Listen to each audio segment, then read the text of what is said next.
kompetensi dasar, yaitu menganalisis isi, struktur, dan kebahasaan teks ceramah. Nah, seperti sudah kita pelajari di awal kompetensi dasar teks ceramah, bahwa yang dimaksud dengan ceramah adalah penyampaian informasi kepada khalayak, ya. Informasi tersebut sifatnya menambah ilmu pengetahuan atau menambah wawasan, sehingga materi kita kali ini tentunya bukan hal yang asing ya bagi Anda. Setiap hari Anda terlibat dalam kegiatan ceramah, ya, misalnya pada kegiatan pembelajaran bersama ibu bapak guru, ya, tentunya Anda selalu terlibat untuk memperhatikan, menyimak, wawasan Anda bertambah terkait dengan materi melalui ceramah yang disampaikan oleh ibu bapak guru. Untuk itu akan saya sampaikan bagan ya mengenai isi, struktur, dan kebahasaan ceramah. Unsur-unsur ceramah ya, yang pertama yaitu maksudnya di sini adalah yang terlibat dalam kegiatan ceramah ya. Di sana ada penceramah, orang yang menyampaikan ceramah, pendengar atau audiens, kemudian materi ceramah, metode ceramah, dan media ceramah. Bagan berikutnya adalah struktur ceramah. Struktur ceramah terdiri dari bagian pendahuluan ya. Pada bagian pendahuluan ini yang disampaikan yaitu mengenai isu masalah pandangan penceramah berupa pengenalan materi yang akan disampaikan pada saat ceramah, atau ini disebut dengan istilah tesis. Kemudian pada bagian isi yaitu berupa penyampaian argumentasi yang disampaikan oleh penceramah. Kemudian yang ketiga adalah penutup, yaitu berisi penegasan kembali dari isi ceramah yang sudah disampaikan. Bagan berikutnya ya akan saya sampaikan contoh teks ceramah ya. Anda perhatikan contoh bagian pendahuluan. Di sini lazim ya, kata-kata atau kalimat yang lazim digunakan pada bagian pendahuluan. Mohon Anda perhatikan, saya contohkan ya.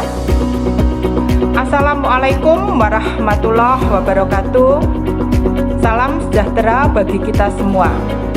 Hadirin yang saya hormati, pertama-tama marilah kita panjatkan puji syukur kehadiran Tuhan Yang Maha Esa yang telah melimpahkan rahmat, taufik, hidayah, serta inayahnya kepada kita semua, sehingga pada hari ini kita dapat berkumpul di Gor Lembu Peteng dalam keadaan sihat walafiat. Itu bagian pendahuluan, tentunya lazim ya, kalimat ini Anda dengarkan. Nah, kemudian pada bagian isi ceramah ya, pada bagian pengantar ya, isi pada bagian pengantar saya contohkan ya, Anda perhatikan. Pendidikan kedisiplinan merupakan suatu proses bimbingan yang bertujuan menanamkan pola perilaku tertentu, kebiasaan-kebiasaan tertentu, atau membentuk manusia dengan ciri-ciri tertentu, terutama untuk meningkatkan kualitas mental dan moral.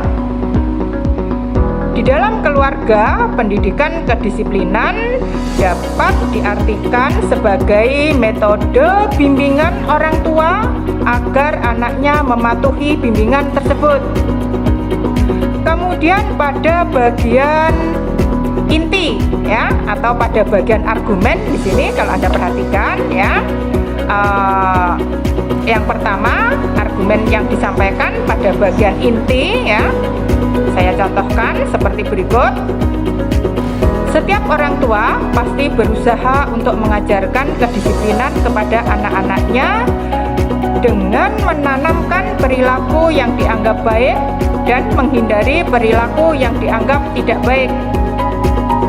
Hal ini memang lebih mudah dilakukan jika anak sebagai seorang individu mematuhi kemauan orang tuanya. Namun demikian, tujuan utama dari disiplin bukanlah hanya sekedar menuruti perintah atau ajaran saja. Patuh terhadap perintah dan aturan merupakan bentuk disiplin jangka pendek.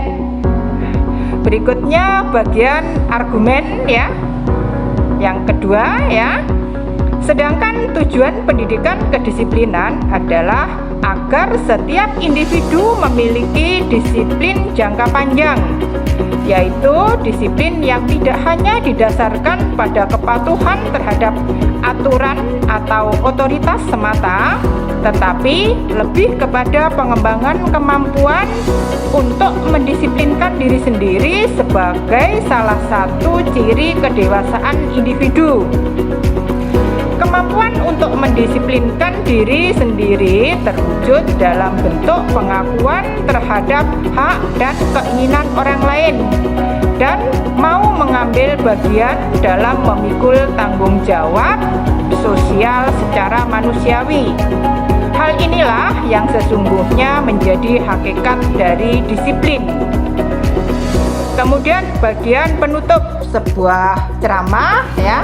Tentunya ini lazim juga Anda dengarkan ya kalimat-kalimat yang saya sampaikan ini pada saat Anda mendengarkan orang yang menyampaikan ceramah ya. Selain itu di sini nanti ada beberapa bagian kalimat yang berupa penegasan ulang ya.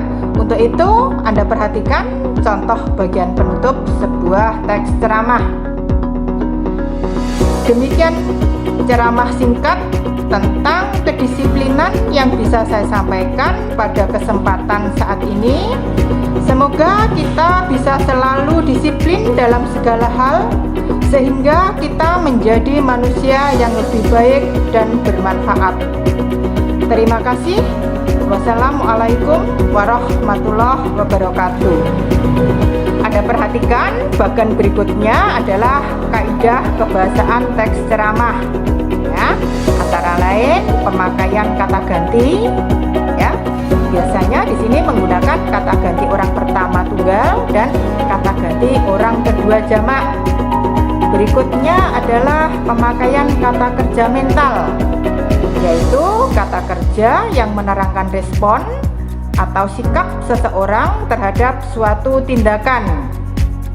Kemudian pemakaian kata-kata teknis ya, yaitu pemakaian kata istilah yang berhubungan dengan topik ceramah. Kemudian kalimat majemuk bertingkat ya, yaitu kalimat yang satu menerangkan kalimat yang lain. Ini terdapat induk kalimat dan anak kalimat ya, yang ditandai dengan pemakaian konjungsi. Kemudian kalimat imperatif, yaitu kalimat yang mengandung perintah, larangan, ajaan, dan permintaan. Ya, demikian pemakaian kaidah kebahasaan dalam teks ceramah. Demikian bagian yang telah saya sampaikan ya. Terima kasih. Wassalamualaikum warahmatullahi wabarakatuh.